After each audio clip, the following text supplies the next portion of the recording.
The rifle shot cracked through the dusty air of Canon City, Colorado, in the summer of 1876, causing Isaac Xander to dive behind a water trough as splinters erupted from the post beside his head. The town had been peaceful just moments before another hot day on the frontier where the mountains stood sentinel against the vast blue sky. Now, chaos erupted as 3 bandits on horseback thundered down the main street, shooting wildly while pursuing a lone rider. Isaac peered over the edge of the trough, his calloused hand reaching instinctively for the Colt revolver at his hip. At 26, he'd spent enough years as a ranch hand and occasional scout to know trouble when he saw it. The fleeing rider was gaining distance from the bandits, but their aim was improving with each shot. As the rider approached, Isaac caught a glimpse of long black hair streaming behind a figure dressed in buckskins, a woman.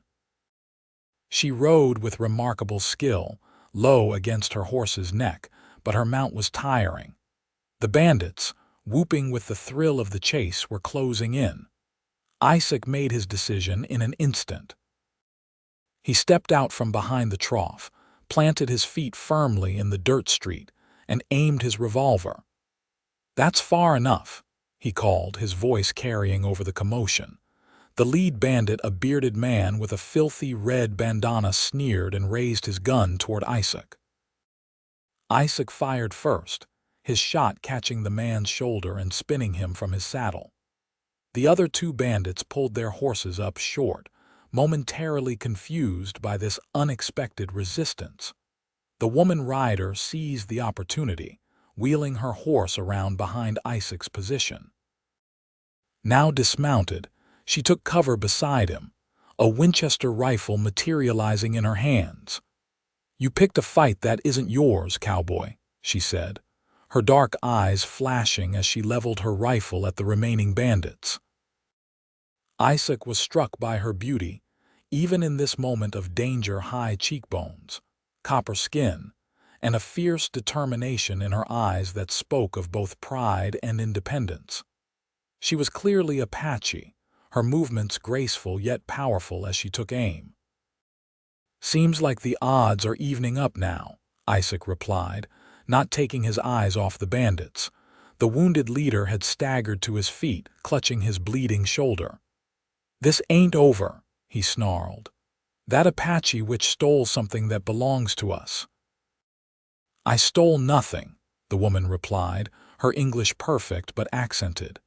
"You tried to take what was never yours." One of the bandits raised his gun again, but Isaac and the woman both fired simultaneously. The bandit's hat flew off, and he ducked back with a yelp of fear. "Next one goes lower," Isaac warned. Sheriff Thomas Gallagher chose that moment to emerge from his office, shotgun in hand. "What in tarnation is going on here?" he demanded, his weathered face creased with annoyance beneath his gray mustache. The bandits, seeing they were now outgunned, began to back their horses away. "This ain't your concern, Sheriff," the leader called. "Just a dispute over property." "I am no man's property," the woman said, her voice cold as mountain ice. Sheriff Gallagher gestured with his shotgun. "You boys clear out of my town now, or I'll have you in cells before sundown." With venomous glares at Isaac and the woman, the bandits retreated, the wounded leader stumbling onto his horse with help from one of his companions.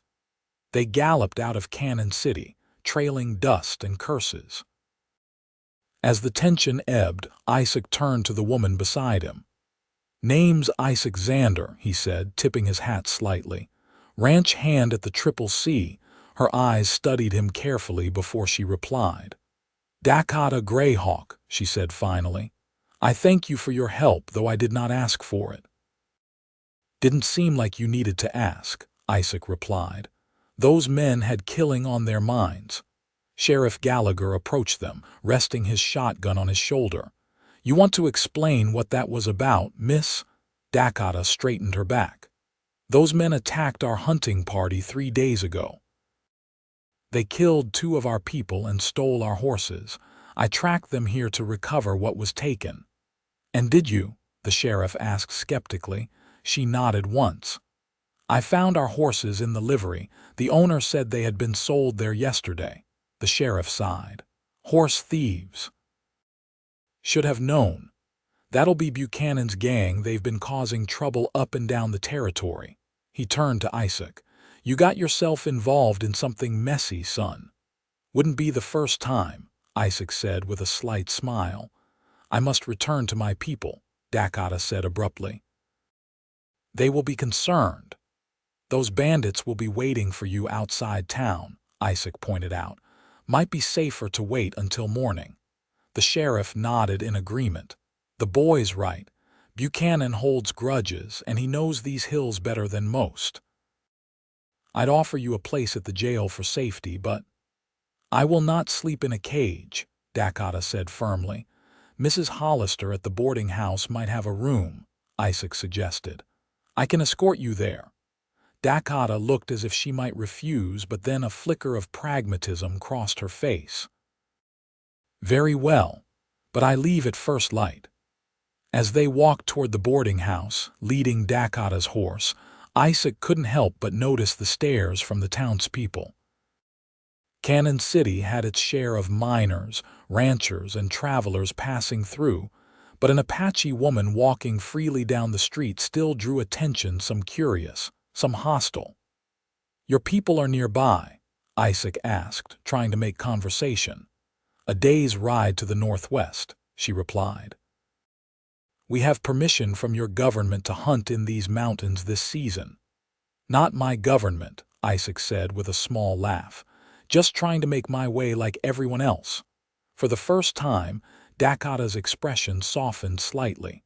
"You are not from here, Missouri originally." "Came west after the war when I was just a boy. Been working ranches since I was 16. He glanced at her. "How'd you learn English so well?" A shadow passed over her face. "Mission school, for 3 years." Isaac knew enough about those schools not to press further. They arrived at Mrs. Hollister's boarding house, a tidy 2-story building with a small porch. The proprietress, a stout widow with a perpetually suspicious expression, appeared at the door before they could knock. "Mr. Xander," she said with a nod. Then her eyes widened at the sight of Dakotah. "And who might this be?" "This lady needs a room for the night, Mrs. Hollister," Isaac said politely. "She had some trouble on the road." Mrs. Hollister frowned, her gaze traveling from Dakotah's moccasins to her traditional dress. "I don't know that I have anything suitable." "I can pay," Dakotah said firmly, producing several coins from a small pouch. "One night only." After a moment's hesitation, Mrs. Hollister's business sense overcame her prejudice. "Very well, but no visitors, and breakfast is at 6 sharp." As Dakotah moved to follow Mrs. Hollister inside, she paused and turned to Isaac. "Thank you for your assistance, Isaac Xander. Our paths will not likely cross again." Something about her words felt like a challenge. "I wouldn't be so sure," he replied. "I'm riding north tomorrow myself. Ranch business." She studied him for a moment, her expression unreadable. "Then perhaps the spirits have more plans for us than I thought." With that enigmatic statement, she disappeared into the boarding house. Isaac stood on the street for a moment, oddly reluctant to leave. There was something about Dakotah Greyhawk that had stirred his curiosity, and perhaps something more. Shaking his head, he turned toward the saloon. He needed a drink and a meal before returning to the ranch to report the day's unexpected events. The Lucky Strike saloon was busy that evening, filled with ranch hands, miners, and travelers passing through Canon City. Isaac found a quiet corner table after ordering a whiskey and stew from the bar. He was halfway through his meal when a shadow fell across his table. "That was some shooting today, Xander," said Frank Reeves, foreman of the Triple C Ranch. The older man pulled out a chair without waiting for an invitation. "Heard you stood up to Buchanan's gang for some Indian woman." Isaac shrugged. 3 against 1 didn't seem sporting. Reeves snorted. "Since when did you become a knight in shining armor? Especially for an Apache." He leaned forward, lowering his voice. "Those bandits have been stirring up trouble all over the territory. Word is they've been raiding both white settlements and Indian camps. Some folks are worried it might spark something bigger. The woman Dakotah said they attacked her people and stole horses," Isaac said. "Could be," Reeves conceded. "But getting between Buchanan and his prey isn't smart. Man's got a reputation for vengeance." "I'll keep that in mind," Isaac said, finishing his whiskey. "I'm heading up to check on the north pasture tomorrow anyway. Should be out of his way." Reeves gave him a shrewd look. "That pasture's in the direction of Apache territory." Isaac kept his face neutral. "Just doing my job." "See, that's all it is," Reeves warned, standing up. "Boss doesn't need any complications with the locals, white or Indian." After Reeves left, Isaac lingered over his stew, thinking about the day's events. Something about Dakotah's story didn't quite add up. Why would she track stolen horses alone? And what had the bandit meant about her stealing something? His thoughts were interrupted when the saloon's bat wing doors burst open. A group of miners entered, already drunk and loud. Among them, Isaac recognized two of the bandits from earlier, though the wounded leader was absent. They hadn't noticed him yet in his corner, but it was only a matter of time. Isaac left money on the table and slipped out the back door of the saloon. The evening air had cooled, and stars were beginning to appear in the darkening sky. He made his way quietly through the alleyways toward Mrs. Hollister's boarding house, keeping to the shadows. The boarding house was quiet, its windows glowing softly with lamplight. Isaac hesitated, feeling foolish now that he was here. What was he planning to do? Knock on the door and warn Dakotah that the bandits were in town? She probably already knew the risks better than he did. As he stood there debating, a movement caught his eye, a figure slipping out of a ground-floor window of the boarding house. Even in the dim light, he recognized Dakotah's graceful movement. She paused to secure something wrapped in leather to her back, then moved silently toward the livery stable. Isaac followed at a distance, curious. At the livery, Dakotah spoke briefly with the night watchman, who brought out her horse and 3 others. She handed him something, money. Isaac assumed and led the horses quietly through the back of the livery toward the edge of town. Making a quick decision, Isaac hurried to where he'd left his own horse hitched near the saloon. Within minutes, he was mounted and following Dakotah's trail out of Canon City. The moon was bright enough to illuminate the path as Dakotah led the horses at a steady pace northward. Isaac kept his distance, not wanting to startle her or provoke a hostile response. After about an hour, she veered off the main trail into a small canyon where a stream provided water and cottonwood trees offered shelter. Isaac dismounted and approached on foot, making enough noise that she would hear him coming. As expected, when he rounded a bend in the canyon, he found himself staring down the barrel of Dakotah's Winchester.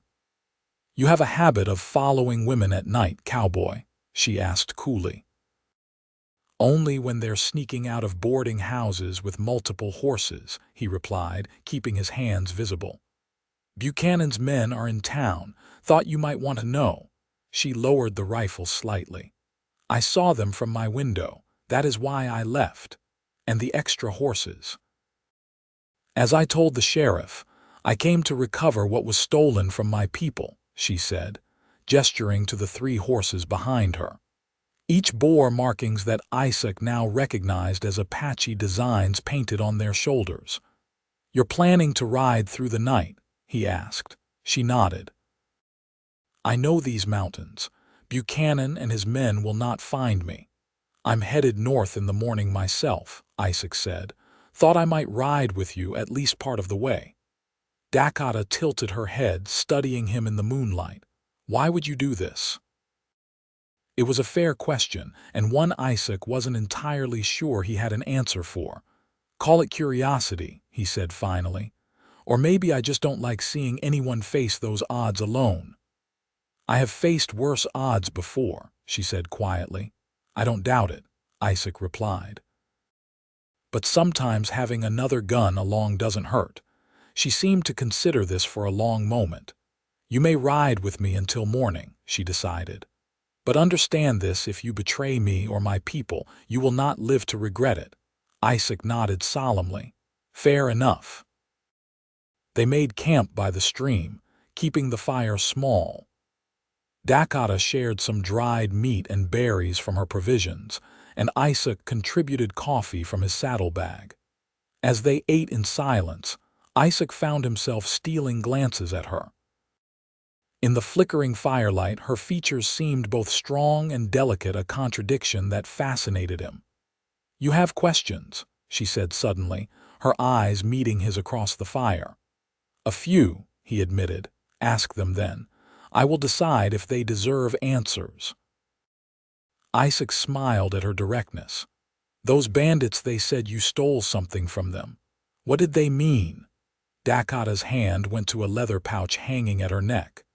"They attacked our hunting party without warning, killed 2 hawks and young elk, took our horses and supplies." Her voice grew harder. "Among what they stole was this." She opened the pouch and revealed a small object that caught the firelight with a golden gleam. Isaac leaned closer and saw it was a medallion of some kind with strange markings. "It has been in my family for generations," she explained. "Given to my ancestor by a Spanish priest who was friend to our people. It is said to show the way to a place of great power in these mountains. And Buchanan wants it," she nodded. "He believes it leads to gold. My father says it leads to something far more valuable, but its meaning is known only to our spiritual leaders." She returned the medallion to its pouch. "When they attacked us, I was separated from the others. I followed them to your town to recover what is ours." "Your people must be worried about you," Isaac said. A brief smile touched her lips. "My father is Chief Greyhawk. He has learned that trying to keep me from my path is like trying to dam a river with twigs." Isaac laughed softly. "Sounds like you've given him some gray hairs." "Many," she agreed, her expression warming slightly. "He wished me to be a traditional daughter, but sent me to learn the white man's ways so I could help our people navigate the changes coming to our lands." Her eyes grew distant. "I learned much at the mission school, but not what they intended to teach." They talked late into the night, Dakotah sharing stories of her people, and their struggles with the encroaching settlers and the government's broken promises. Isaac found himself telling her about his own life, losing his parents to typhoid when he was young, traveling west with an uncle who later died in a mining accident, finding work and purpose on ranches across the territory. "You have no family left?" she asked. "None that I know of," Isaac replied. "The ranch hands become a kind of family, I suppose, but it's not the same."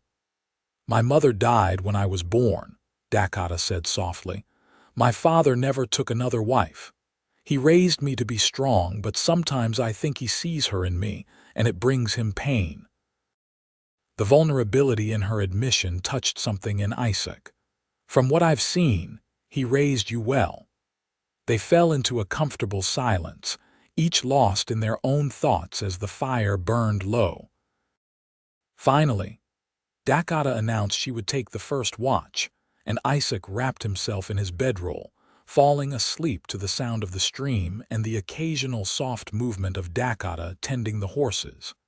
He awoke before dawn to find Dakotah already preparing to leave. They ate a quick breakfast of cold biscuits from Isaac's provisions, then mounted up to continue northward, Dakotah leading the 3 recovered horses.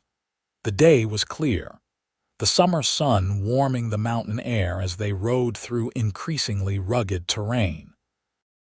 Dakotah set a brisk pace, clearly familiar with every ridge and valley. She pointed out landmarks and shared their Apache names, explaining their significance in her people's history. "Your land is beautiful," Isaac commented as they paused at a high overlook. The vista spread before them, forests of pine and aspen, meadows dotted with wildflowers, and in the distance, the dark lines of mountains reaching toward the sky. "It is," she agreed, "and we have watched it change. First the Spanish came, then Mexicans, now Americans. Each bringing their own kind of hunger. Not all of us are here to take," Isaac said. She gave him an appraising look. "Perhaps, but enough are that our future grows uncertain with each passing season." They continued on, following game trails and ancient pathways. Around midday, Dakotah suddenly raised her hand in warning. She dismounted silently, motioning for Isaac to do the same. Leaving the horse's ground tied in a stand of aspens, she led him to the edge of a small rise. Below them, in a narrow valley, 3 riders were making their way northward. Even from this distance, Isaac recognized Buchanan's distinctive red bandana. "They're following our trail," he whispered. Dakotah nodded grimly. "They must have left town shortly after us." "What do you want to do?" she considered for a moment. "We can try to lose them in the higher passes, but with the extra horses, they will eventually catch up." Isaac studied the terrain. "Or we could set an ambush. There's a narrow spot ahead where the trail runs between those rock formations." Dakotah looked at him with newfound respect. "You think like a warrior." "Just a man who's had to watch his back," Isaac replied. They quickly devised a plan. Dakotah would continue with the horses, leaving an obvious trail toward the narrow passage. Isaac would position himself on the rocks above, ready to provide covering fire if necessary. The goal wasn't to kill the bandits, but to discourage their pursuit. Isaac settled into position among the rocks, his rifle ready. The sun was high overhead, and sweat trickled down his back as he waited. After what seemed like hours, he heard the approaching riders. Buchanan was in the lead, his shoulder bandaged but clearly still able to ride. His 2 companions followed closely, all 3 men scanning the trail ahead. As they entered the narrow passage, Isaac fired a warning shot that kicked up dust just in front of Buchanan's horse.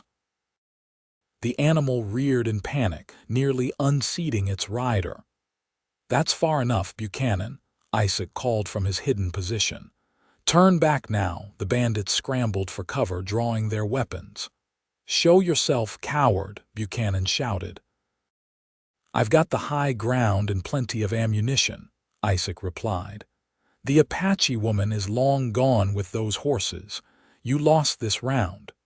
A bullet ricocheted off the rocks near Isaac's position. He fired again, deliberately missing but close enough to send one of the bandits diving for better cover. "This ain't about the damn horses," Buchanan snarled. "That witch has something that belongs to me." "Nothing belongs to you that wasn't stolen first," Isaac called back. "The sheriff in Canon City knows what you did. There'll be wanted posters out for you by week's end." This gave the bandits pause. Being known horse thieves, especially horses stolen from Indians, would make their lives considerably more difficult in the territory. "We'll find her," Buchanan threatened. "And you too. This mountain ain't big enough to hide either of you." "It's been big enough so far," Isaac replied confidently. "Now ride out or the next shot won't miss." After a tense standoff, with occasional exchanges of gunfire that hit nothing but rock and dirt, the bandits finally withdrew. Isaac watched them retreat the way they had come, but he remained in his position for another hour to ensure they were truly gone. When he finally made his way back to where he'd left his horse, he was surprised to find Dakotah waiting for him. The recovered horses were tied nearby, grazing peacefully. "I thought you'd be halfway to your people by now," he said, genuinely puzzled. "A warrior does not abandon an ally in battle," she replied simply. I circled back to ensure you were not overwhelmed. Isaac felt a strange warmth at her words. Thanks. They've turned back for now, but Buchanan doesn't strike me as the type to give up easily. No, she agreed. He is like a coyote that has caught the scent of blood, but we have gained time. She mounted her horse with graceful ease. Come, my village is not far now. They rode through the afternoon, climbing higher into the mountains. As the sun began its descent toward the western peaks, they crested a ridge and Dakotah pointed to a valley below. Isaac could see the smoke from several fires rising into the clear air, and as they drew closer, the shapes of tipis became visible, arranged in a traditional circle. My people, Dakotah said, a note of pride in her voice.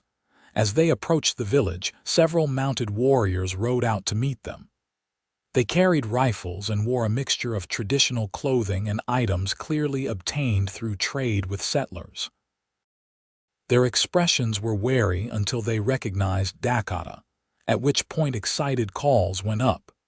Dakotah spoke rapidly in Apache to the lead warrior, occasionally gesturing toward Isaac and the recovered horses. The warrior nodded, then regarded Isaac with careful neutrality before turning his horse back toward the village, the others following. They will tell my father of our arrival, Dakotah explained.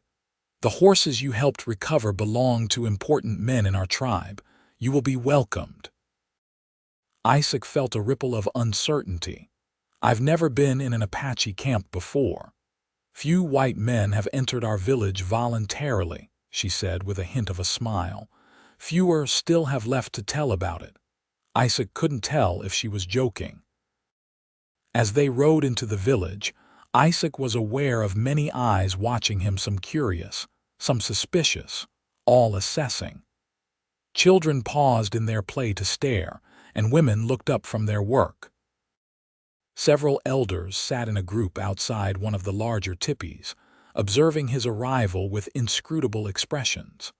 A tall, dignified man emerged from this tipi. Even without Dakotah's respectful nod, Isaac would have known this was Chief Greyhawk.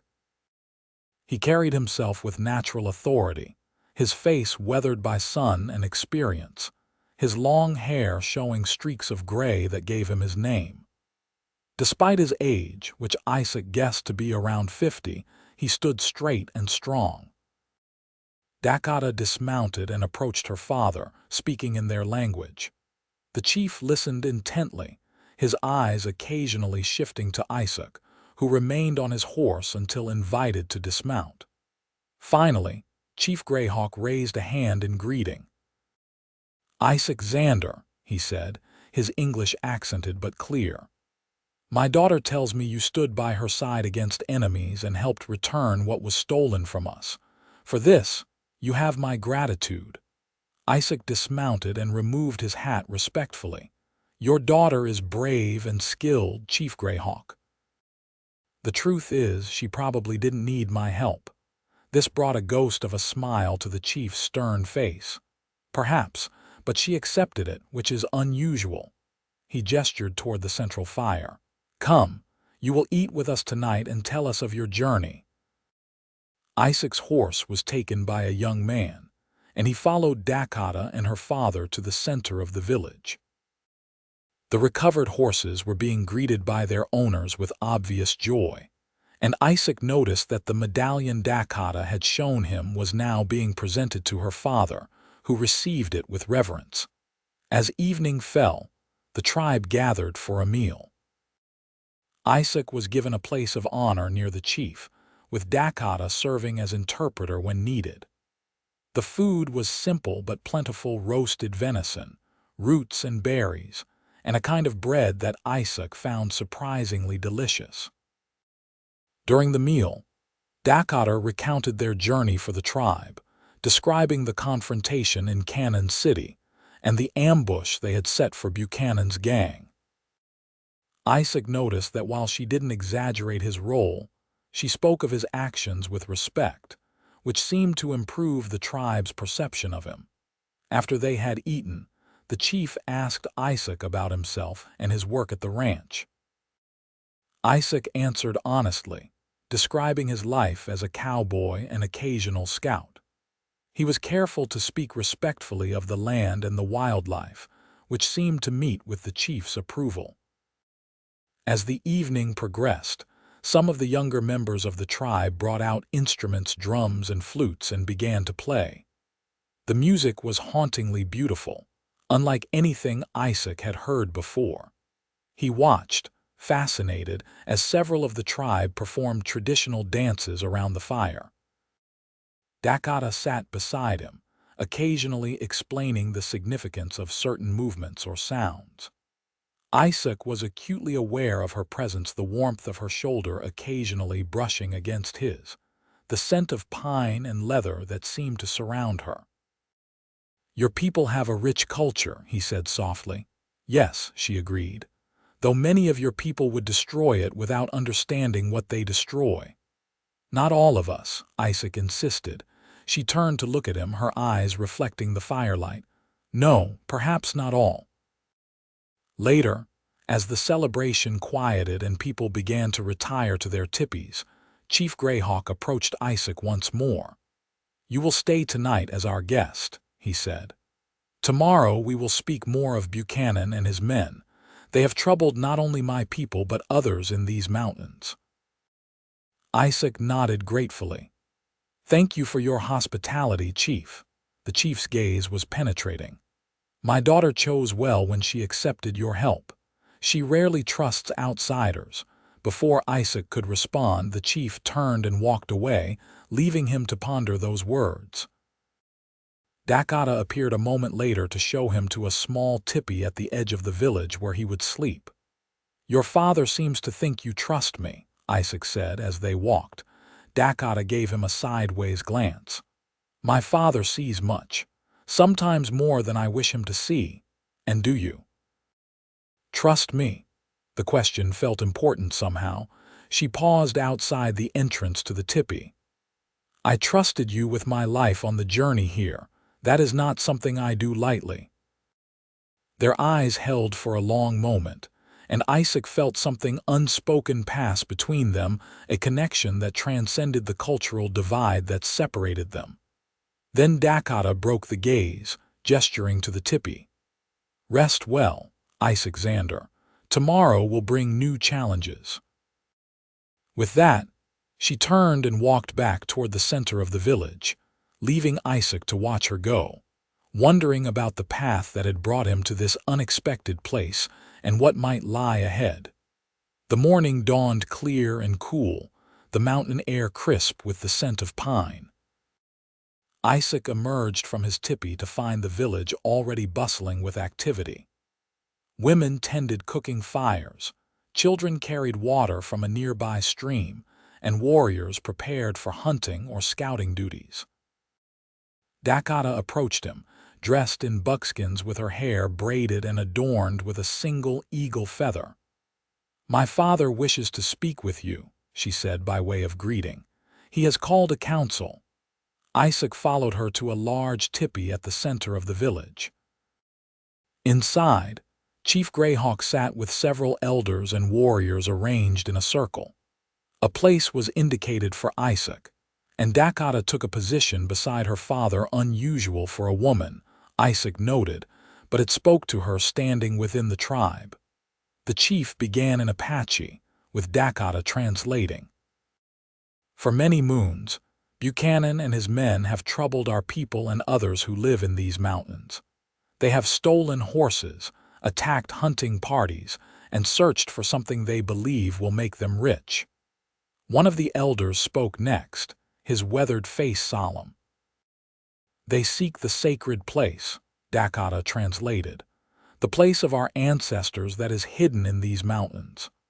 "The medallion," Isaac said with sudden understanding. Chief Greyhawk nodded. "It is a key of sorts, though not in the way they believe. The Spanish priest who gave it to my ancestor understood its true value." He held up the medallion. "This shows the way to a valley where water flows even in the driest seasons, where herbs grow that can heal the most grievous wounds, and where the spirits speak to those who know how to listen. Not gold, Isaac said. No, the chief confirmed, but to my people far more precious. We visit this place only when necessary, taking what we need and no more, but men like Buchanan would destroy it in their greed. Another warrior spoke up, his voice angry. Dakotah hesitated before translating. Black Knife says you cannot be trusted with this knowledge, that all white men are the same. Isaac met the warrior's hostile gaze steadily. I understand his concern. I haven't earned your trust yet. The chief studied Isaac thoughtfully. Yet my daughter says you fought to protect her and our property without asking for reward. This speaks to your character. The council continued, with various members expressing opinions about Buchanan's threat and what should be done. Some advocated for an immediate strike against the bandits, while others urged caution, wary of drawing attention from government forces. Finally, Chief Greyhawk raised his hand for silence. Buchanan will not give up his search. Sooner or later, he will find allies perhaps among the miners or even the soldiers and return in greater numbers. We must be prepared. He turned to Isaac. You know the ways of your people. Would the law in your towns help us in this matter? Isaac considered carefully before answering. The sheriff in Canon City would arrest Buchanan for horse theft if there was enough evidence. But these mountains are far from any town, and the law doesn't always concern itself with crimes against Indian peoples. He spoke the hard truth, knowing they deserved honesty. That said, Buchanan has likely made enemies among settlers too. If his gang has been raiding widely, there might be others willing to stand against him. The chief nodded thoughtfully. Then perhaps we should seek these allies. An older warrior spoke up, and Dakotah translated. Stone Bear asks if you would be willing to carry a message to those who might help us. Isaac straightened. I would.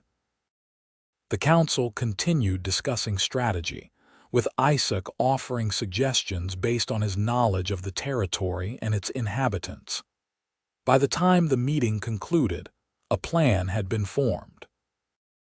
Isaac would return to Canon City with evidence of Buchanan's activities, seeking the sheriff's assistance, while the Apache would strengthen their defenses and send scouts to monitor the bandits' movements.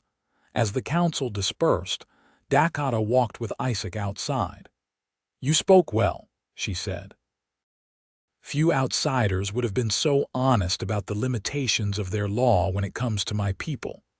No point in false promises, Isaac replied, but I meant what I said. I'll do what I can to help. She studied him for a moment. Why? You could simply return to your ranch and forget what happened. It was a fair question, and one Isaac had asked himself during the night. I suppose I could, he acknowledged. But that would mean letting men like Buchanan win, letting them take what isn't theirs and hurt anyone who stands in their way. He met her gaze directly. And I'd have to forget you too. I'm not sure I could do that. Something flickered in Dakotah's eyes, surprise perhaps, or something more complex. Before she could respond, they were interrupted by the approach of Chief Greyhawk. Isaac Xander, the chief said, before you leave, there is something I wish to show you. Come. Isaac followed the chief and Dakotah to a secluded spot at the edge of the village, where a small stream tumbled over rocks on its way down the mountain.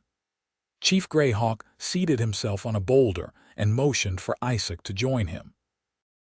My daughter tells me you are a man without family, the chief began. Isaac nodded. That's right.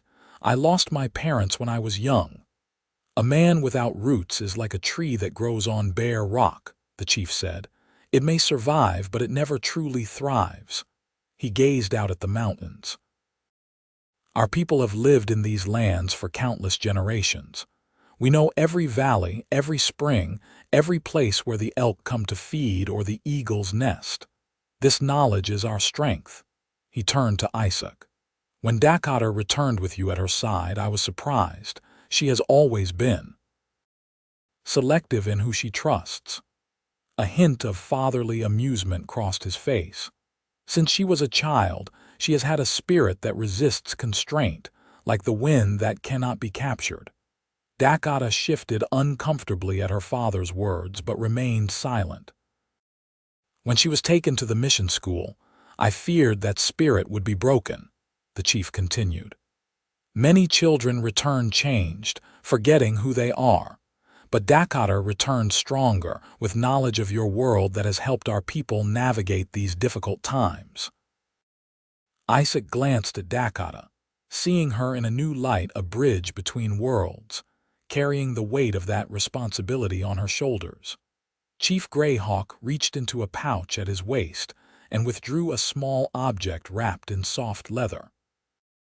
Among our people, when a warrior proves himself worthy of trust, he is given a token of that trust. He unwrapped the leather to reveal a small stone amulet carved with intricate designs. This belonged to my father and his father before him. To Isaac's astonishment, the chief extended the amulet toward him. Take this as a sign of our gratitude and trust. It will remind you that among the Apache, you have friends. Isaac hesitated, overwhelmed by the significance of the gesture. Chief Greyhawk, I'm honored, but take it, Dakotah said softly. My father does not offer such gifts lightly. With profound respect, Isaac accepted the amulet, feeling its smooth weight in his palm. Thank you. I will treasure this. The chief nodded, satisfied. Now, let us prepare for your journey. You must leave before midday if you are to reach safe shelter by nightfall. As they walked back to the village, Isaac noticed Dakotah watching him with an expression he couldn't quite decipher. There was curiosity there, and perhaps something more, a growing respect, or even interest, that mirrored his own feelings toward her. The preparations for Isaac's departure were swift and efficient. He was given provisions for the journey, and Chief Greyhawk provided him with a detailed map showing the locations of recent bandit activities that he could share with the sheriff. Most surprisingly, Black Knife, the warrior who had been most suspicious of him during the council, approached and offered Isaac a finely crafted hunting knife. He says a man riding into danger should be well armed. Dakotah translated, looking somewhat surprised herself at the gesture. When it was time to leave, the entire village gathered to see him off. Chief Greyhawk clasped his arm in the manner of warriors, and many others nodded respectfully. Isaac felt a strange reluctance to go, aware that he had found something unexpected in this place, a sense of purpose and connection that had been missing from his life. Dakotah walked with him to the edge of the village where his horse waited. You will be careful, she said, not quite a question. I will, Isaac promised, and I'll return as soon as I can with news. She hesitated, then reached up to touch the amulet that now hung around his neck. This will protect you on your journey. It is said to carry the strength of all who have worn it before. Their hands brushed, and Isaac felt a jolt of awareness at the contact. Dakotah's eyes met his, and for a moment, neither moved. Then, with a suddenness that surprised him, she leaned forward and pressed her lips briefly to his cheek. Return safely, Isaac Xander, she whispered, then stepped back, her composure recovered. Isaac, momentarily speechless, could only nod. He mounted his horse, taking one last look at Dakotah standing proud and beautiful against the backdrop of mountains and sky. Then he turned his horse toward Canon City, the memory of her lips on his cheek warming him more than the summer sun. The ride back to Canon City was uneventful, but gave Isaac plenty of time to think. His mind kept returning to Dakotah, her courage, her intelligence, the brief moment of connection they had shared. He found himself touching the stone amulet frequently, as if it could somehow maintain the connection between them. By the time he reached Canon City 2 days later, he had formulated a clear plan. He went directly to Sheriff Gallagher's office, finding the lawman at his desk reviewing wanted posters. "Xander," the sheriff greeted him with mild surprise. "Thought you might have gotten yourself killed following that Apache woman." Isaac laid out the map the chief had provided.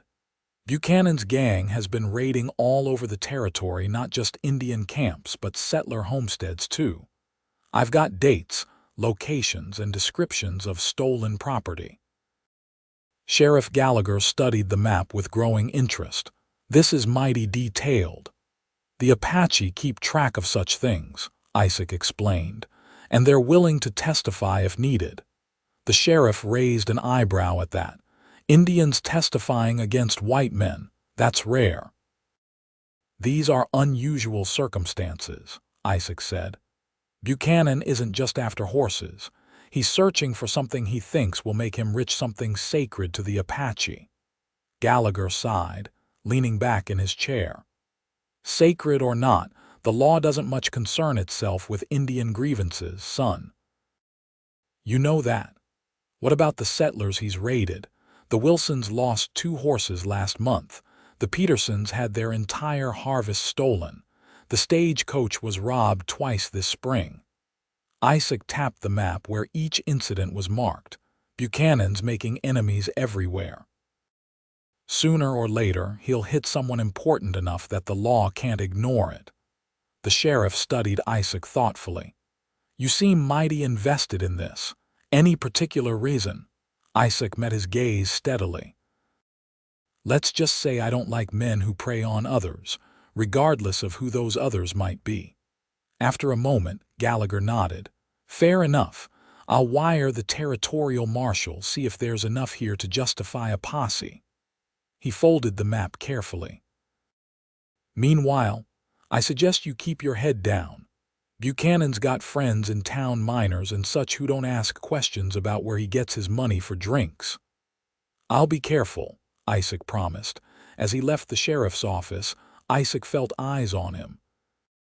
Glancing across the street, he spotted one of Buchanan's men watching from the saloon doorway.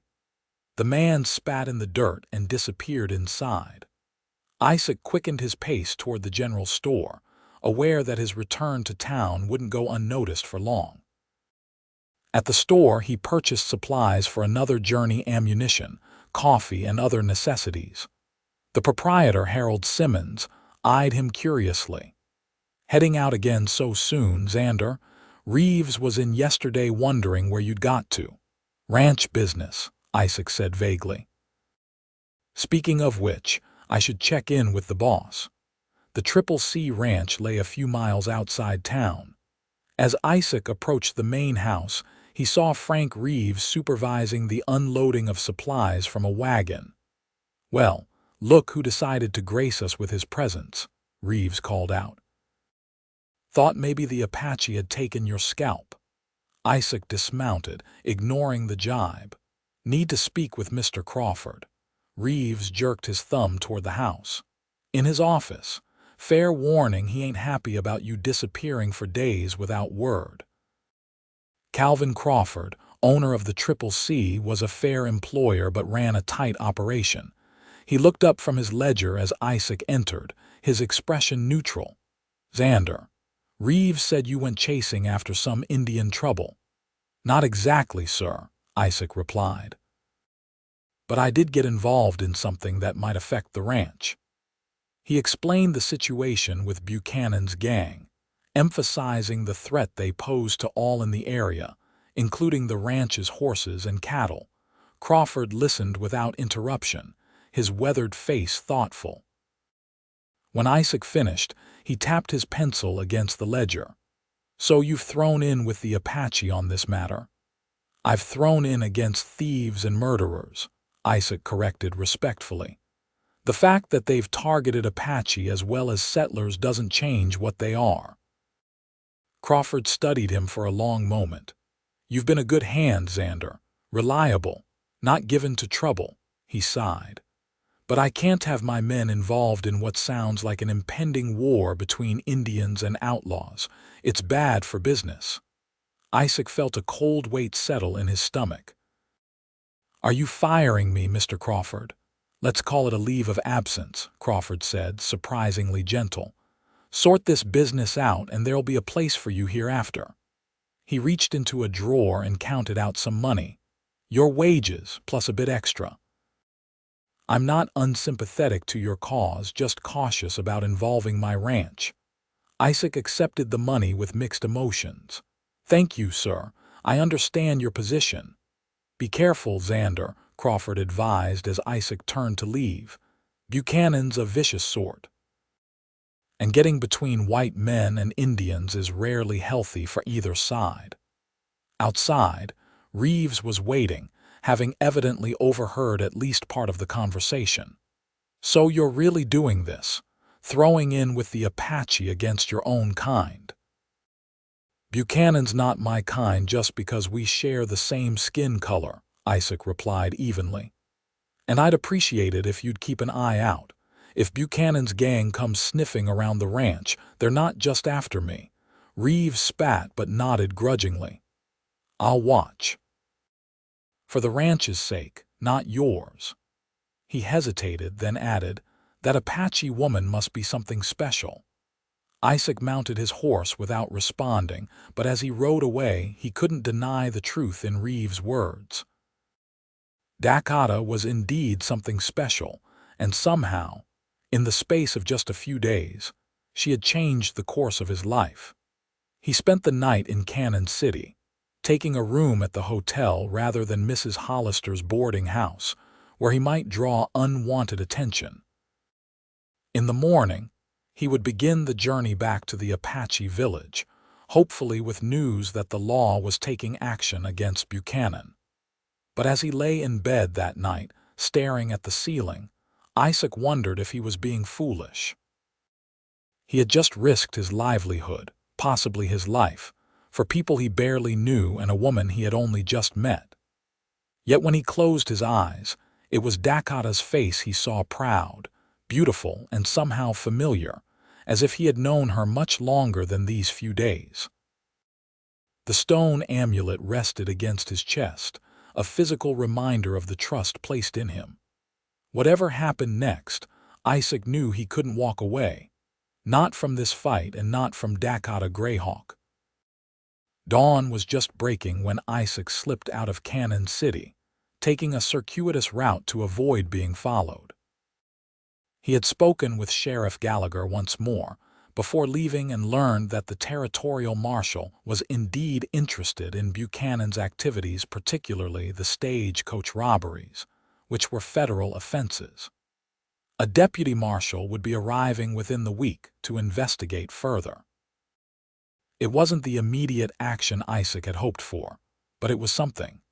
He rode steadily northward, alert for any sign of Buchanan's men.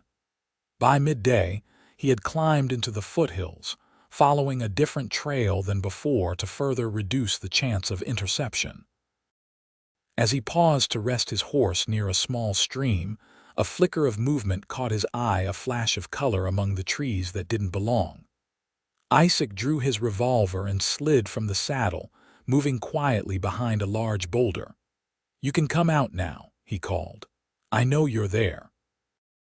There was a moment of silence, then a familiar voice replied, "Your tracking skills have improved, Cowboy." Dakotah emerged from the trees, a faint smile on her lips. She was dressed for travel, a rifle slung across her back, her hair braided tightly. Isaac holstered his gun, unable to hide his surprise and pleasure at seeing her. "What are you doing out here alone?" "I might ask you the same question," she countered, approaching him. "My father sent me to meet you.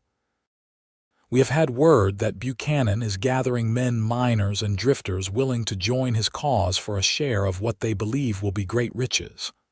Isaac frowned. "How many?" "At least 10, perhaps more." Dakotah's expression was grave. "They have made camp in the valley to the east, near the old mining settlement. Our scouts say they are well armed and speak of moving against our village soon.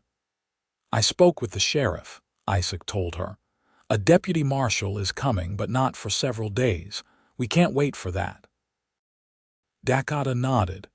That is why my father sent me. Our warriors are preparing, but he thought. She hesitated. He thought you might have other allies who could help us. The request surprised Isaac. It showed remarkable trust for the chief to send his daughter to seek help from a world that had given his people little reason to expect fairness. There might be some, Isaac said thoughtfully. Ranchers and settlers who have suffered from Buchanan's raids. If they knew he was gathering force, they might band together against him. Then we should find these allies quickly, Dakotah said. Buchanan will not wait long. They continued together, riding side by side when the trail permitted. Isaac found himself watching Dakotah, frequently the graceful way she moved with her horse, the alertness in her eyes as she scanned their surroundings. She caught him looking once and raised an eyebrow in question. Sorry, he said, embarrassed. I'm glad you're here. Her expression softened slightly. As am I. They made camp that evening in a sheltered hollow. As they sat by a small fire, sharing a meal of jerky and dried fruit, Dakotah asked about his meeting with the sheriff and his visit to the ranch. Isaac told her everything, including Crawford's decision to put him on leave. You have risked much to help my people, she observed quietly. Isaac shrugged. It seemed like the right thing to do. Many men speak of doing right, but few act when it costs them something. She studied him across the fire. Why did you really follow me that night in Canon City? The directness of her question caught Isaac off guard. He could have given a simple answer about concern for her safety, but something in Dakotah's gaze demanded honesty. I was drawn to you, he admitted. Not just because you were in danger. There was something about you, your courage, your determination. I wanted to know more. Dakotah was silent for a long moment. Among my people, such directness is valued, she said finally, though it is unusual to hear it from a white man. Is that good or bad? Isaac asked with a small smile. It is. Unexpected. She added a small branch to the fire, watching the flames leap higher. When I was at the mission school, I learned that your people often say one thing while meaning another. It made trust difficult. What was it like there? Isaac asked gently. The school. Dakotah's face grew distant.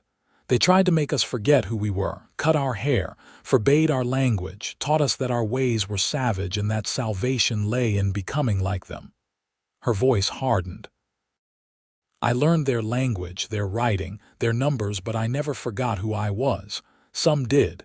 Some never returned to their people. I'm sorry, Isaac said, feeling the inadequacy of the words. She looked up at him, her eyes reflecting the firelight. It taught me strength. And it taught me to see beyond appearances, to judge people by their actions, not their words or the color of their skin. And how am I being judged? Isaac asked softly. Dakotah held his gaze. You are still being judged, Isaac Xander, but so far your actions speak well of you. There was something in her voice, a warmth that hadn't been there before. Isaac felt a powerful urge to move closer to her, to bridge the physical gap between them as they had begun to bridge their cultural differences. Before he could act on the impulse, Dakotah rose gracefully to her feet. We should rest. Tomorrow we will need all our strength. She moved to her bedroll, leaving Isaac to tend the fire and wonder about the unspoken things that seemed to be growing between them, fragile as new leaves but persistent nonetheless. The next day brought them to the outskirts of settler territory. Small homesteads dotted the landscape, with fields cleared from the forest and rough cabins built of local timber. Isaac led them to a cluster of buildings that served as a trading post for the scattered community. Peterson's trading post consisted of a general store, a blacksmith's forge, and a small saloon. Several horses were hitched outside, indicating customers inside. Isaac and Dakotah dismounted, but she hesitated before approaching. "Perhaps I should wait here," she suggested. "My presence may not help your cause." Isaac shook his head firmly. "If we're asking these people to stand with the Apache against Buchanan, they should meet one of the people they'd be standing with." He offered her a reassuring smile. "Besides, I'm proud to have you at my side." The simple declaration brought a flicker of surprise to Dakotah's face, followed by a rare, full smile that transformed her features. "Then lead on, Cowboy." Inside the store, several customers browsed the shelves while Tom Peterson, the proprietor, tallied figures in a ledger. He looked up as they entered, his eyebrows rising at the sight of Dakotah. "Isaac Xander," he greeted cautiously. "Didn't expect to see you in these parts, and with company." "Mr. Peterson," Isaac nodded. "This is Dakotah Greyhawk, daughter of Chief Greyhawk of the Apache. We've come on urgent business that concerns everyone in the area." The store had gone quiet, all eyes turning to the unusual pair. Peterson set down his pencil. "What kind of business?" "Buchanan's gang," Isaac said. "They've been raiding throughout the territory, your place included, if I recall." Peterson's face hardened. 2 horses and a month's supply of grain. Sheriff couldn't do nothing about it. "He's gathering men," Isaac continued. "At least 10, maybe more, at the old mining camp east of here. Word is they're planning something big." This caused a stir among the customers. One man, a rancher named Ellis, whom Isaac recognized, stepped forward. "What's Buchanan after? Can't be just horses and supplies, not with that many men." Isaac glanced at Dakotah, who gave a slight nod. "He's after something he believes will lead him to riches in the mountains. Something that belongs to the Apache. Indian gold?" Someone muttered skeptically. "Not gold." Dakotah spoke for the first time, her clear voice silencing the whispers. "Something of spiritual value to my people. A sacred place that has been ours since before your people came to these lands." Her dignity and perfect English seemed to surprise the settlers, who had perhaps expected a stereotypical savage. "Buchanan doesn't care what it is," Isaac added. "He believes it'll make him rich, and he's willing to kill for it, Apache or white. It makes no difference to him." Peterson leaned on his counter. "What exactly are you proposing, Xander?" "An alliance," Isaac said simply. "Buchanan's men outnumber the Apache warriors, but together, settlers and Apache, we could stop them before they hurt anyone else." The idea was met with uncomfortable silence. Finally, Ellis spoke again. "Work with Indians against white men. That's asking a lot." "Is it?" Dakotah challenged quietly. "When those white men have stolen from you, threatened your families, and shown no respect for any law, are they truly your people simply because you share the same skin?" Her words echoed Isaac's own thoughts so perfectly that he felt a surge of admiration for her. Ellis and the others shifted uncomfortably, unable to refute her logic. "My father offers his word," Dakotah continued. "Stand with us against this common enemy, and the Apache will consider you friends and allies. We have lived in these mountains for generations. We can help you understand the land, share knowledge that would benefit your farms and ranches." Peterson stroked his beard thoughtfully. "It's an interesting proposition, but I'd need to speak with the others before committing to anything." "Of course," Isaac agreed. "We'll be at Wilson's Creek tonight. Anyone willing to join us can meet us there at sunset." As they left the trading post, Isaac felt cautiously optimistic. No one had rejected the idea outright, which was more than he had honestly expected. "You spoke well," he told Dakotah as they mounted their horses. "Better than I could have." She gave him an appraising look. "You underestimate yourself, Isaac Xander." Your willingness to stand beside me spoke louder than any words could have. They visited 3 more homesteads that afternoon, repeating their proposal. The reactions varied, some hostile, some cautiously interested. By the time they made camp at Wilson's Creek, Isaac estimated they might have 5 or 6 allies if they were lucky. As the sun began to set, painting the sky in brilliant oranges and reds, Isaac built a small fire while Dakotah refilled their water containers at the creek.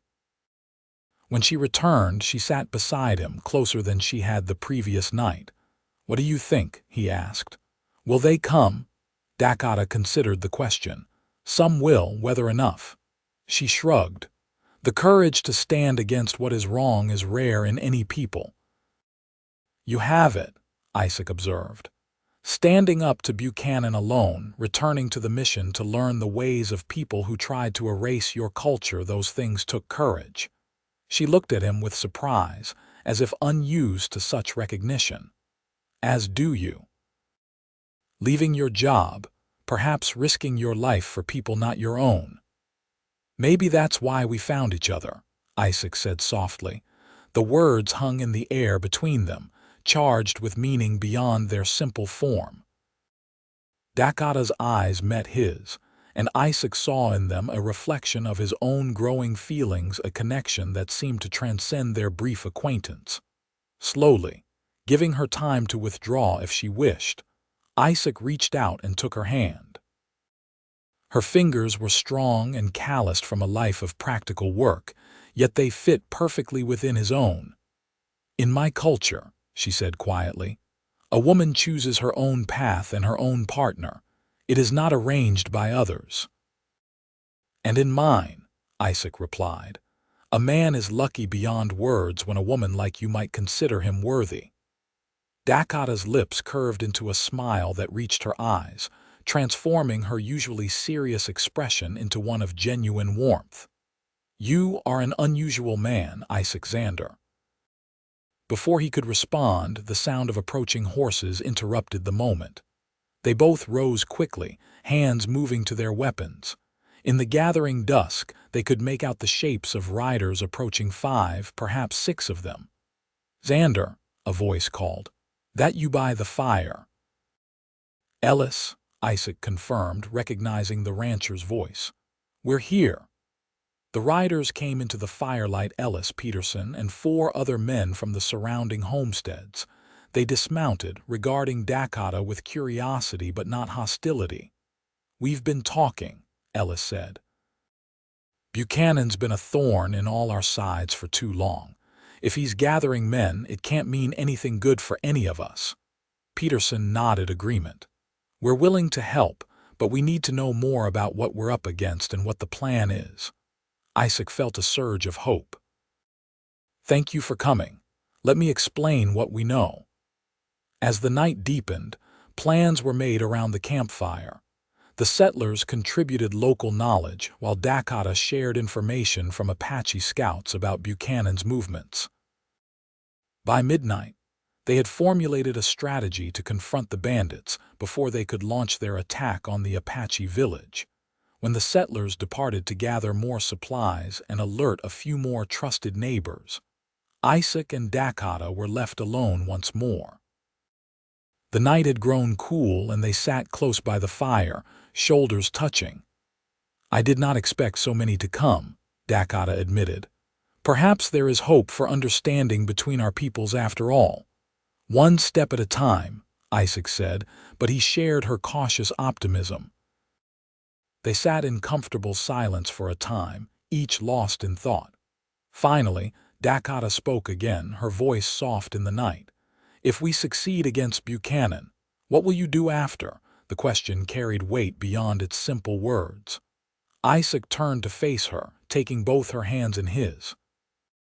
"I hadn't thought that far ahead," he admitted. "But I know I'm not ready to say goodbye to you, Dakotah Greyhawk." In the firelight, her eyes were deep and mysterious, reflecting both strength and a new vulnerability. "Good," she said simply, "because I am not ready for that either." This time, when Isaac leaned forward, Dakotah met him halfway. Their lips touched in a kiss that began gently but quickly deepened with mutual desire.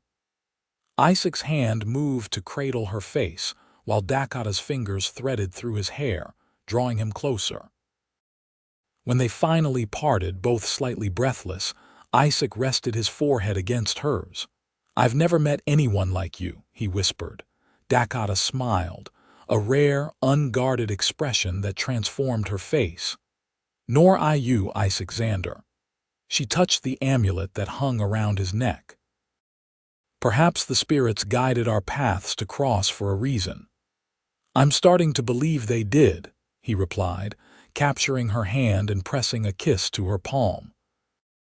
They spent the night talking softly by the fire, sharing stories of their lives, discovering the common threads that ran through their seemingly different experiences.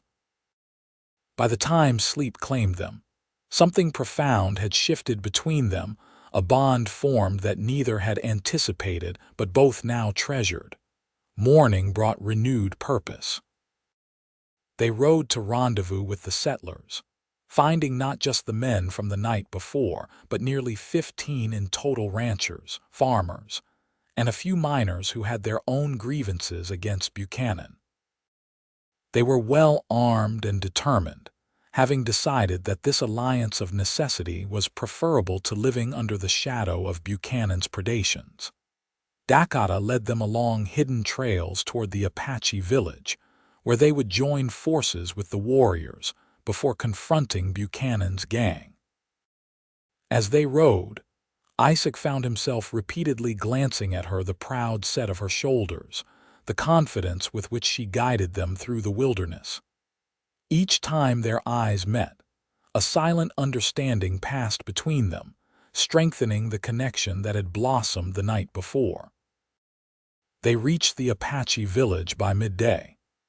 Despite the settlers' evident nervousness at entering Indian territory, Chief Greyhawk welcomed them with dignity and respect. A council was quickly convened, with Isaac and Dakotah acting as bridges between the two groups. The plan they devised was simple but effective. Apache scouts had located Buchanan's camp, where the bandits were indeed preparing for an expedition into the mountains. They would strike at dawn the next day, surrounding the camp and offering the bandits one chance to surrender before taking action. That evening, a shared meal brought the unlikely allies together. Initial awkwardness gave way to cautious conversation as they discovered common ground stories of the land, challenges of survival on the frontier, and shared appreciation for the beauty of the mountains around them. Isaac watched with pride as Dakotah moved between groups, facilitating understanding, translating when needed. She caught his eye across the fire at one point, and the smile they shared felt like a private promise amidst the larger events unfolding. Later, as preparations were finalized, Chief Greyhawk drew Isaac aside. "My daughter has changed since she met you," he observed. Isaac wasn't sure how to respond. "Sir." The chief's weathered face showed no emotion, but his eyes were keen.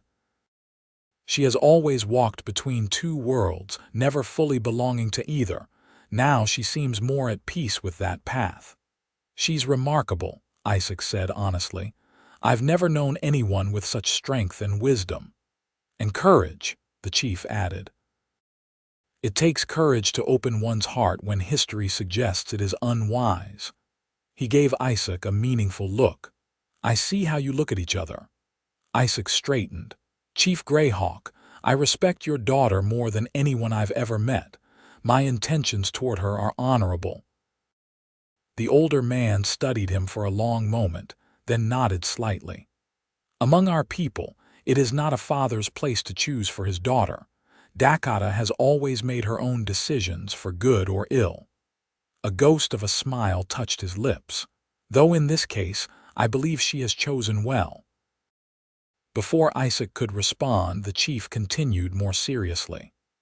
"But understand this, Isaac Xander. If you walk the path with my daughter, you walk a difficult road. The world is not kind to those who bridge the divide between our peoples." "With all due respect, sir," Isaac replied, I believe the road worth taking, however difficult." Chief Greyhawk clasped Isaac's shoulder briefly.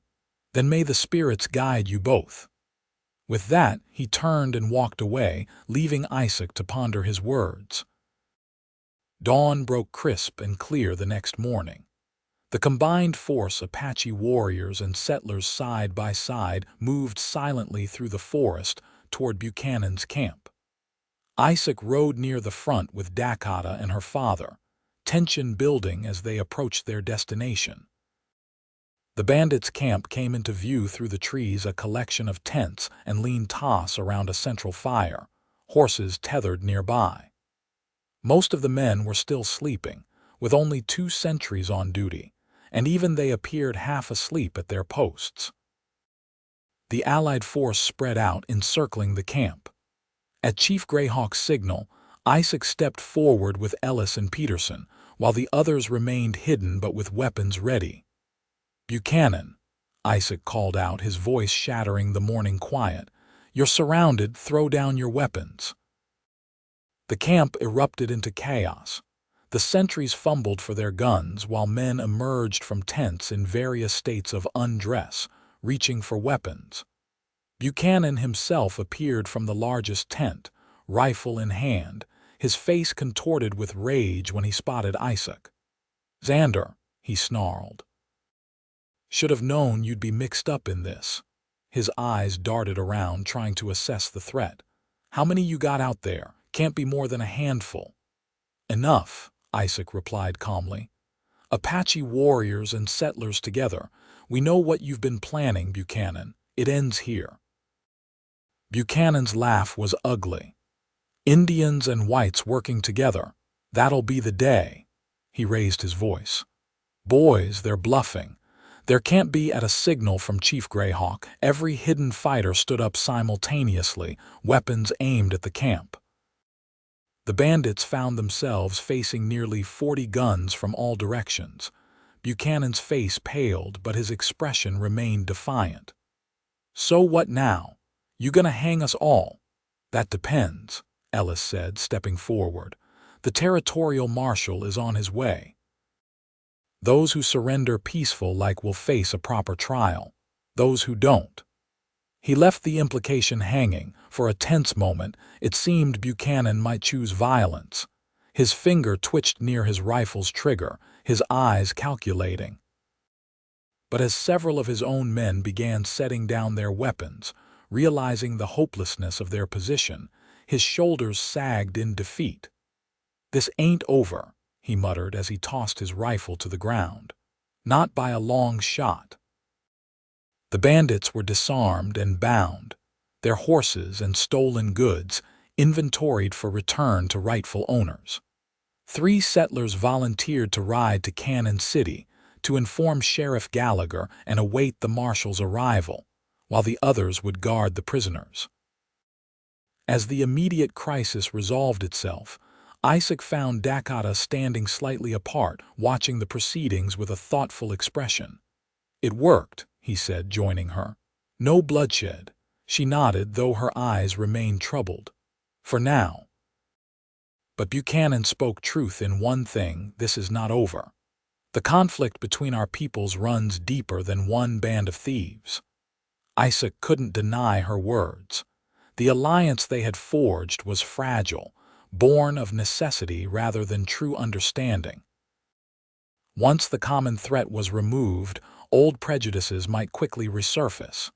"Maybe," he acknowledged, "but today proved something important, that we can work together when we choose to." He took her hand, no longer concerned about who might see. And sometimes, that's how change begins. With one small step. Dakotah's fingers tightened around his, and with people willing to take that step, even when the path is uncertain. For several days, the unusual alliance maintained its vigil over the prisoners. The Apache provided food and knowledge of the land, while the settlers contributed supplies and took turns standing guard. Gradually, cautious conversations evolved into genuine exchanges, with both sides beginning to see each other as individuals rather than faceless representatives of an enemy. When Sheriff Gallagher arrived with the deputy marshal and a small posse, he seemed bemused by the sight of settlers and Apache working together. The official transfer of prisoners was handled smoothly, with both Chief Greyhawk and Ellis signing statements about Buchanan's crimes. "Never thought I'd see the day," the sheriff muttered to Isaac as they watched the prisoners being led away. "Indians and settlers standing together. You had something to do with that, I reckon." Isaac shook his head. They just needed a reason to look past their differences. Buchanan provided that reason. "Well, whatever the cause, it's something to see." The sheriff adjusted his hat. "By the way, Crawford was asking after you, said your job's still there if you want it." The news should have pleased Isaac, but he found himself hesitating. The thought of returning to his old life at the Triple C seemed strangely hollow now. He glanced across the clearing where Dakotah stood with her father, their heads bent in conversation. "I appreciate you telling me," he told the sheriff, "but I think my path might be taking a different direction." Gallagher followed his gaze and gave a low whistle. "That's a complicated direction you're looking at, son. Not many walk it successfully." "Maybe," Isaac conceded, "but some things are worth the risk." As the law officers departed with their prisoners, the unlikely alliance began to disperse as well. Settlers returned to their homesteads, while the Apache prepared to move their village to traditional summer hunting grounds. But before they parted, Chief Greyhawk invited the settlers to a ceremony of thanksgiving for their victory. That night, around a great fire, Apache songs and dances honored the alliance. Hesitantly at first, then with growing enthusiasm, settlers joined in the celebration. Isaac watched in amazement as cultural barriers temporarily dissolved in the shared joy of victory and the relief of danger past. During a quiet moment, Dakotah found him at the edge of the gathering. "Walk with me," she said softly. They strolled away from the firelight, following a path that led to a small rise overlooking the valley. The night was clear, stars scattered like diamonds across the vast sky, the mountains dark silhouettes against the horizon. "My father says you were offered your position at the ranch again," Dakotah said once they were alone. Isaac nodded. "News travels fast." "Will you go?" The question hung between them, laden with meaning. Isaac turned to face her, taking both her hands in his. "That depends on you, Dakotah Greyhawk." Her eyes widened slightly. "On me. These past days have changed me," Isaac said quietly. "Being with you, seeing the world through your eyes, I can't go back to who I was before. I don't want to." Dakotah's expression softened. "What are you saying, Isaac Xander?" "I'm saying that wherever you go, I want to go too if you'll have me."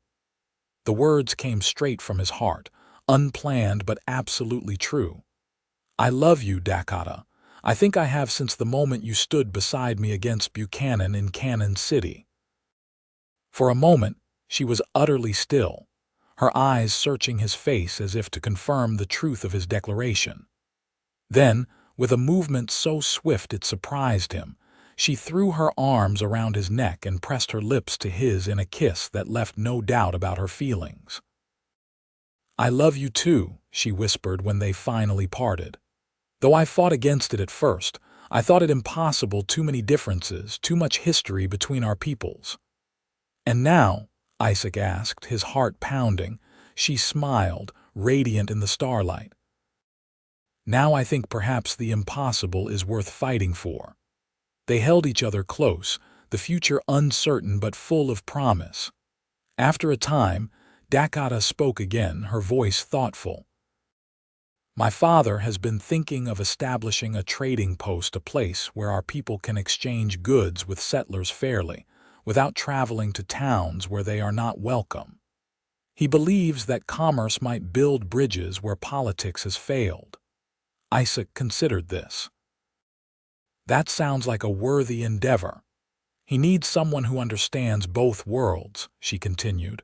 "Someone the settlers would trust, but who also respects our ways." She looked up at him. "I suggested you might be that person." The idea took root immediately in Isaac's mind.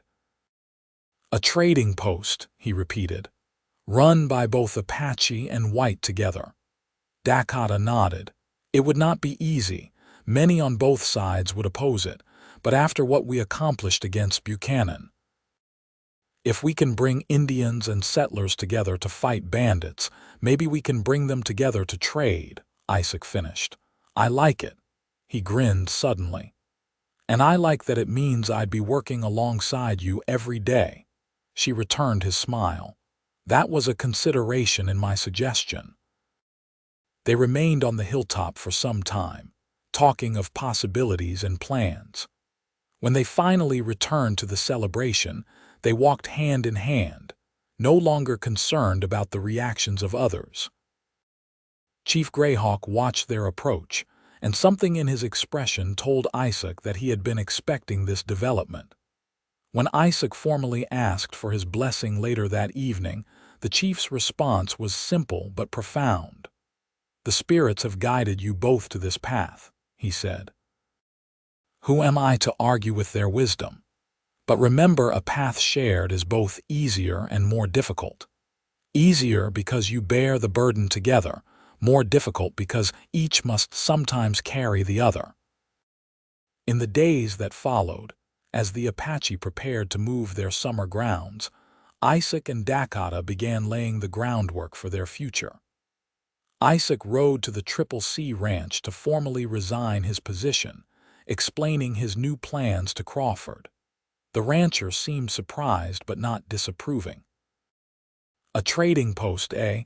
Bridging the gap between settlers and Indians." He stroked his chin thoughtfully. "Might work at that. God knows we could use better relations in these parts." "I was hoping the CCC might be one of our trading partners," Isaac suggested. "The Apache have excellent horses and their women make crafts that would sell well in town." Crawford nodded slowly. "I'll consider it. Reeves won't like it much, but he doesn't have to." He extended his hand. "Good luck to you, Xander. You're taking on a mighty challenge." "Worth it, though," Isaac replied, thinking of Dakotah. The site for the trading post was chosen carefully, a location accessible to both the Apache seasonal camps and the scattered homesteads, near a reliable spring with good grazing for horses.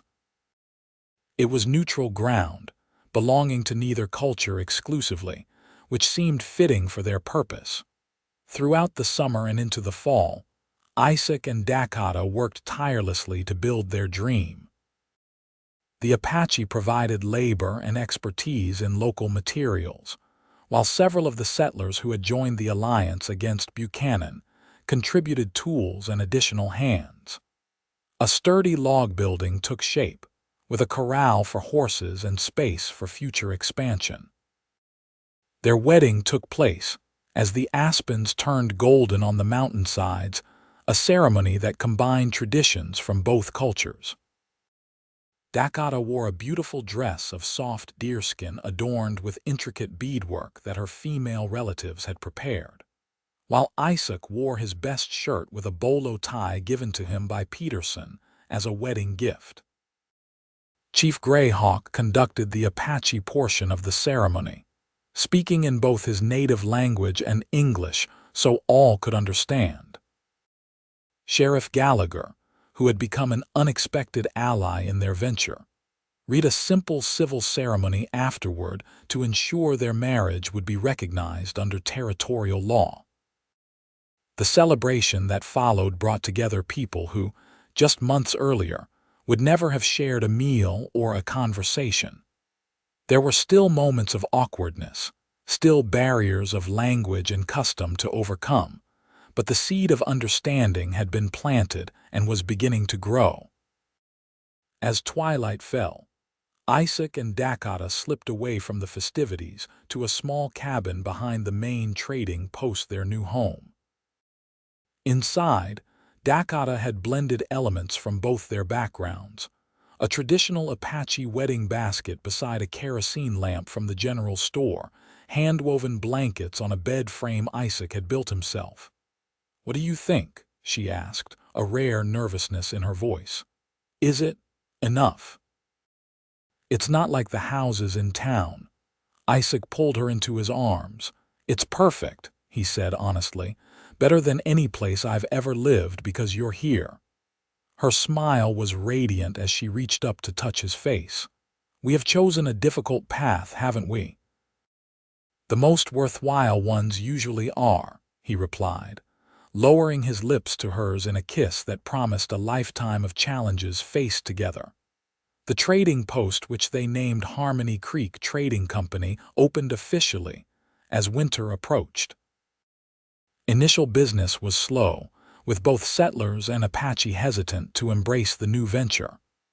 But gradually, word spread that fair deals could be found there, and that the unusual couple who ran it treated all customers with equal respect. By spring, regular trade was established. Apache crafts and hunting products flowed to settler communities, while manufactured goods and agricultural products moved in the other direction. Isaac and Dakotah served as cultural interpreters as well as business owners, explaining customs and preventing misunderstandings that might have escalated into conflicts. There were setbacks, of course. Some settlers refused to do business with Indian lovers, and some traditionalists among the Apache viewed the trading post with suspicion. But for every closed mind, there seemed to be someone else willing to take a chance on this new way of coexistence. 1 year after their wedding, as summer once again warmed the mountains, Dakotah shared news that filled Isaac with joy. They were expecting a child. As her pregnancy progressed, the trading post continued to flourish, becoming not just a place of commerce but a neutral ground where problems could be discussed and solutions found. The territorial governor, hearing reports of this unusual experiment in cooperation, paid them a visit in the fall. He was impressed enough to mention Harmony Creek in his annual report to Washington as an example of positive relations between settlers and native peoples. In the winter, with snow blanketing the landscape, Dakotah gave birth to a son they named Thomas Greyhawk Xander, Thomas after Isaac's father, Greyhawk, to honor Dakotah's heritage.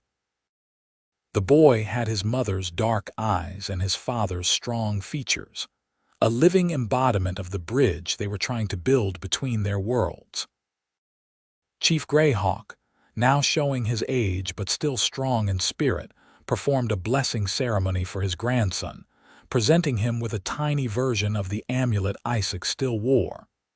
"He is the future," the chief pronounced, "born of two worlds but belonging fully to both."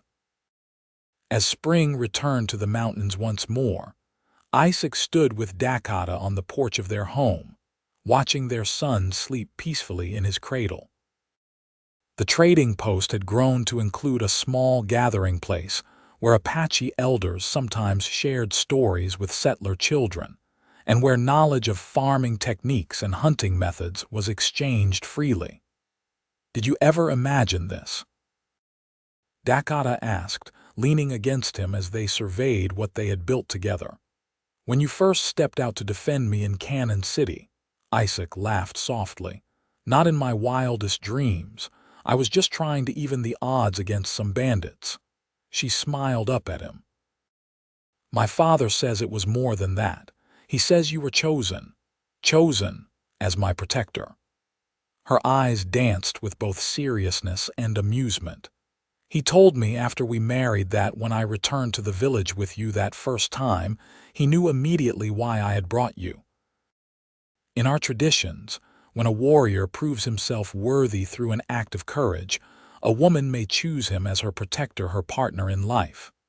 So when your father welcomed me, he was acknowledging my choice," she confirmed. "He says he saw it in my eyes before I knew it myself."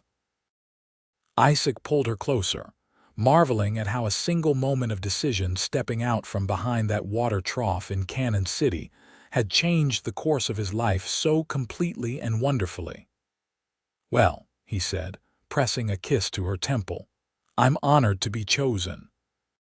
And I plan to keep earning that honor every day for the rest of our lives." "As do I," Dakotah replied, turning in his arms to kiss him properly. Above them, the vast Colorado sky stretched endlessly, while around them, the mountains stood as they had for countless generations, witnesses to the small but significant change taking place in their shadow. Two people from different worlds building a life together, and in doing so, creating a path that others might follow toward understanding and peace.